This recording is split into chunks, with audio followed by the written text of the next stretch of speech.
नमस्कार दोस्तों, स्वागत है आप लोगों का बाल विकास की अगली सीरीज में। ये उस पार्ट के आगे का भाग है जिसमें आप लोगों ने देखा होगा अगर समय कम है तो इतना ही काफ़ी है। वो पहला भाग था जिसमें मैंने 7 चैप्टर्स कवर किए थे और ये उसका सेकंड भाग है। मैंने कोशिश की है मैक्सिमम इसको कंप्रेस करने की। जितनी भी पूरी किताब का सारांश अब होगा, 1 या 2 भाग लगेंगे आई थिंक, क्योंकि बहुत ज़्यादा नहीं है, 12 पेज का है तो इतना एक पार्ट में मुश्किल है। तो 2 भाग इसके आएंगे, जिसका ये दूसरा भाग मैं डाल रहा हूँ। एक भाग जो पहले हो चुका है, आप पहले उसको तैयार करिए अच्छे से, इतना ही काफ़ी है। वो 7 चैप्टर्स तक का सारांश है और महत्वपूर्ण क्वेश्चंस के साथ। और ये 7 के बाद के चैप्टर्स हैं और इसमें मैक्सिमम इम्पॉर्टेंट क्वेश्चंस सारे पूरी किताब के बाल विकास के हैं। जितना भी आपका सैद्धांतिक पक्ष है, व्यवहारिक वाला तो आपको स्वयं ही देखना पड़ेगा, क्योंकि उसमें आपके व्यवहार से संबंधित क्वेश्चंस पूछे जाते हैं। जैसा आप बच्चों से व्यवहार विद्यालय में रखते हैं या अपने समाज में रखते हैं, तो वो क्वेश्चंस नॉर्मल कॉमन सेंस पे आधारित होते हैं, बहुत ज़्यादा कठिन नहीं होते। बाकी बुक से जितने भी मुझे लगे इम्पोर्टेंट, मैंने सारे क्वेश्चंस को इसमें इंक्लूड किया है और उम्मीद करता हूं कि आप लोग अधिकतम अंक पा सकेंगे केवल ये 3 वीडियो देख के, जिसमें आपको लिखा होगा समय कम है तो इतना ही काफ़ी है। तीनों भागों को बहुत अच्छे से देखिए और बहुत अच्छे से तैयार करिए। चलिए शुरू करते हैं। इसमें भाषा सीखने के साधन कौन कौन से हैं?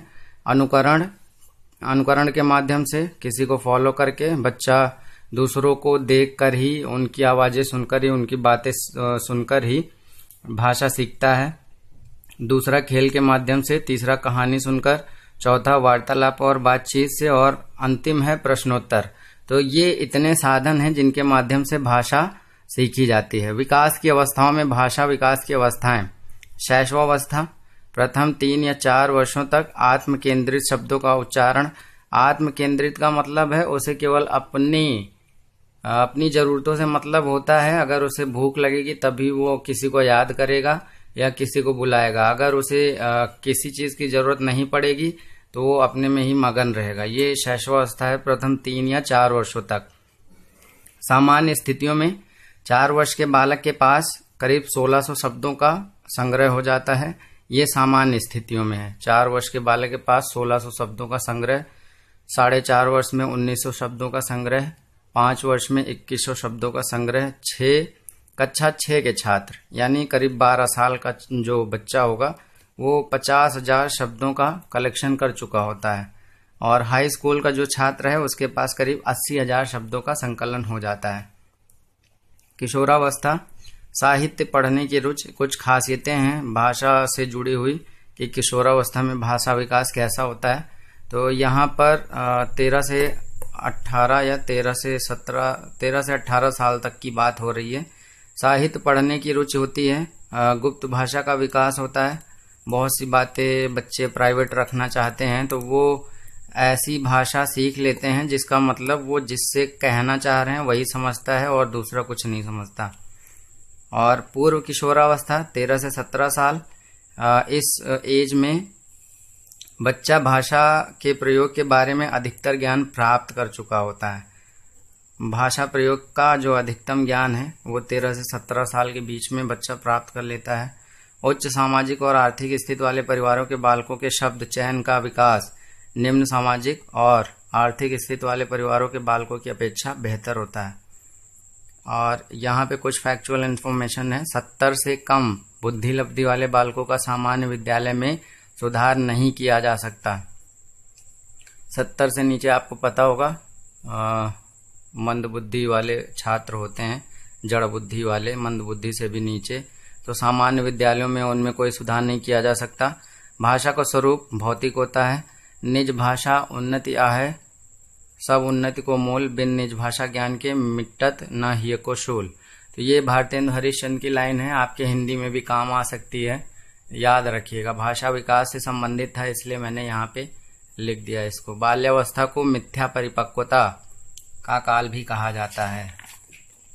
नेक्स्ट है भाषा विकास का क्रम क्या है? पहले ध्वनि पहचानना, फिर ध्वनि उत्पन्न करना और फिर शब्दों एवं वाक्यों का निर्माण। भाषा सीखने के साधन, ये भाषा विकास का क्रम है। भाषा विकास इस क्रम में होता है। ध्वनि पहचानी जाती पहले, फिर ध्वनि उत्पन्न करी जाती हैं, फिर शब्द एवं वाक्यों का निर्माण किया जाता है। भाषा सीखने के साधन क्या है? अनुकरण द्वारा भाषा सीखी जाती है, खेल द्वारा, कहानी सुनने से, वार्तालाप बातचीत से और प्रश्नोत्तर से। ये पहले भी बता चुके हैं, इंपॉर्टेंट है इसलिए दोबारा लिख दिया है।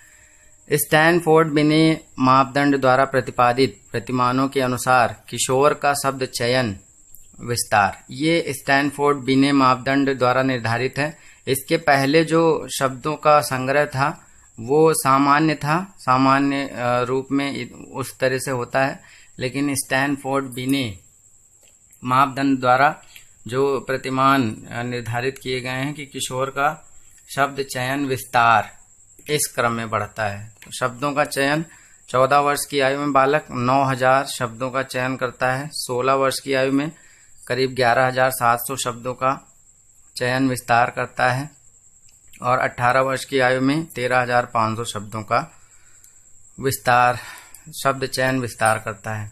भाषा विकास के महत्वपूर्ण सिद्धांत, पहला है अनुबंधन का सिद्धांत। बालक को प्रत्यक्ष रूप से दिखाकर बताया जाता है तो पुनरावृत्ति बार बार होने पर कुछ समय पश्चात बालक प्रत्यक्ष रूप को उसी के नाम से बुलाना सीख जाता है। इस प्रकार उद्दीपक और अनुक्रिया के बीच संबंध स्थापित होने को ही अनुबंधन कहते हैं।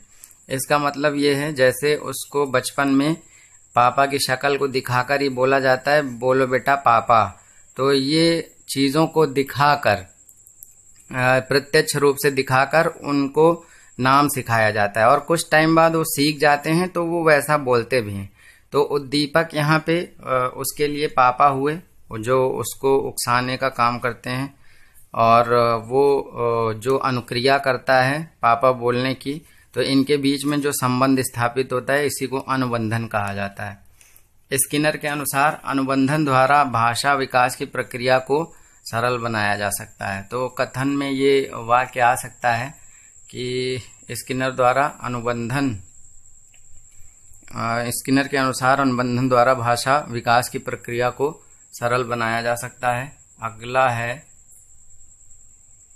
इसके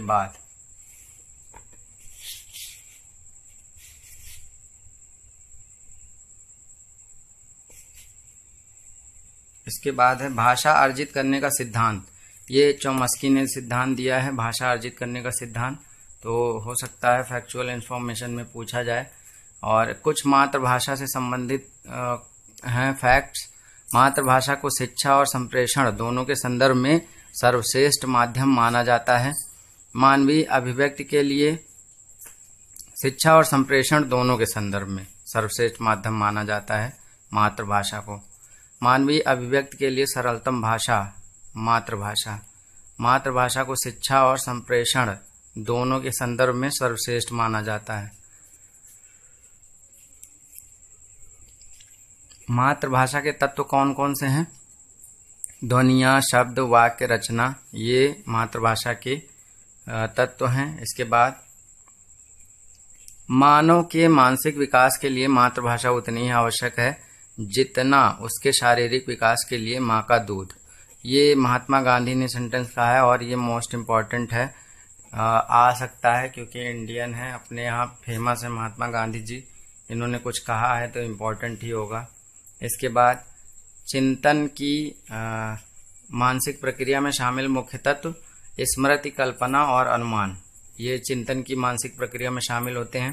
चिंतन के प्रकार प्रत्यक्षात्मक चिंतन, कल्पनात्मक चिंतन, तार्किक चिंतन, प्रत्ययात्मक चिंतन, तो ये चिंतन के 4 प्रकार हैं। इसके बाद बालक के विकास तथा विचारों को प्रभावित करने वाले तत्व लिंग भेद, बुद्धि, स्वास्थ्य, पारिवारिक संबंध, आर्थिक स्थिति, विद्यालय, समूह, मीडिया।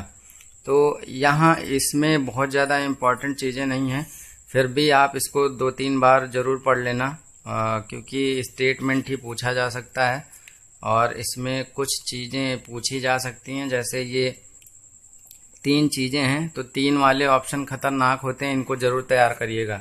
ये पूछ लेते हैं कि मान लीजिए इसमें क्वेश्चन बनाना है तो ये बना सकते हैं कि चिंतन की मानसिक प्रक्रिया में कौन कौन से तत्व शामिल नहीं है।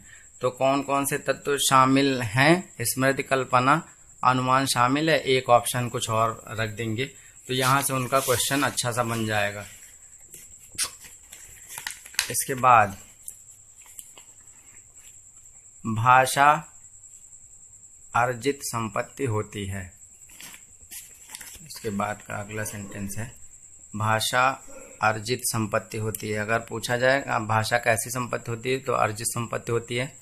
बकिंघम के अनुसार सीखने की शक्ति ही बुद्धि है। डियरबार्न के अनुसार कुछ बहुत ही इम्पोर्टेंट ये कथन है तो इनको आपको तैयार करना है। डियरबार्न के अनुसार बुद्धि सीखने या अनुभव से लाभ उठाने की क्षमता है। थॉर्नडाइक के अनुसार सत्य या तथ्य के दृष्टिकोण से उत्तम प्रतिक्रिया की शक्ति ही बुद्धि है। थॉर्नडाइक ने 3 प्रकार की बुद्धि का वर्णन किया है। ये मोस्ट इम्पॉर्टेंट क्वेश्चन है। तीनों के नाम आपको याद होने चाहिए कि थॉर्नडाइक ने जो 3 प्रकार की बुद्धियां बताई हैं वो कौन कौन सी हैं। तो पहली है सामाजिक बुद्धि, और दूसरी अमूर्त बुद्धि, और तीसरी मूर्त बुद्धि। अमूर्त बुद्धि को सैद्धांतिक बुद्धि भी कहा जाता है और मूर्त बुद्धि को व्यवहारिक बुद्धि भी कहा जाता है। अब प्रमुख सिद्धांतों के बारे में बात करते हैं।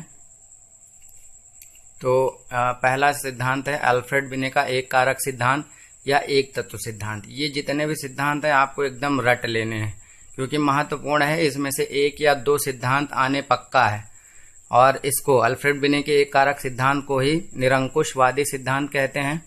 बुद्धि का द्विकारक या द्वितत्व सिद्धांत स्पीयरमैन ने दिया। स्पीयरमैन का त्रिकारक या त्रितत्व सिद्धांत थॉर्नडाइक ने इस सिद्धांत की आलोचना की थी। स्पीयरमैन के त्रिकारक या त्रितत्व सिद्धांत की थॉर्नडाइक ने आलोचना की थी। ये भी याद रखना थॉर्नडाइक ने किस सिद्धांत की आलोचना की थी। थॉर्नडाइक का बहुकारक बुद्धि सिद्धांत, इसकी आलोचना करने के बाद ही थॉर्नडाइक ने बहुकारक सिद्धांत दिया था। और इसके बाद थर्स्टन का समूह कारक सिद्धांत। दोस्तों मैंने नाम के साथ सिद्धांत का नाम इसलिए लिखा है क्योंकि इस तरह से आप 3-4 बार पढ़ लेंगे तो आपको अलग से याद करने की जरूरत नहीं कि समूह कारक सिद्धांत किसने दिया है, क्योंकि आप साथ का साथ याद कर रहे हैं थर्स्टन का समूह कारक सिद्धांत। तो थर्स्टन का समूह कारक सिद्धांत, थॉमसन का प्रतिदर्श सिद्धांत, गिलफोर्ड का त्रिआयामी सिद्धांत या बुद्धि का त्रिविमीय मॉडल। और ये त्रिविमाएं कौन सी हैं? संक्रिया, विषय वस्तु, उत्पाद, ये तीनों संक्रियाएं हैं, त्रिविमाएं हैं, 3 विमाएं हैं। वर्ड तथा वर्णन का पदानुक्रमित बुद्धि सिद्धांत। देखिए यहाँ पे भी 3 चीजें हैं तो 3 चीजें खतरनाक होती, तैयार कर लेना। वर्ड तथा वर्णन का पदानुक्रमित बुद्धि सिद्धांत स्पीयरमैन के विचारों के समर्थक थे। वर्ड तथा वर्णन इन्होंने दिया पदानुक्रमित बुद्धि सिद्धांत। कैटल का फ्लूइड तथा क्रिस्टलाइज या तरल मोज़ेक मॉडल। बुद्धि परीक्षण 2 प्रकार का होता है, वैयक्तिक बुद्धि परीक्षण और सामूहिक बुद्धि परीक्षण। वैयक्तिक बुद्धि परीक्षण के उदाहरण बिने साइमन का बुद्धि परीक्षण, स्टैनफोर्ड बिने बुद्धि परीक्षण, पोर्टियस भूल भुलैया परीक्षण और वेशलर वैल्यू परीक्षण।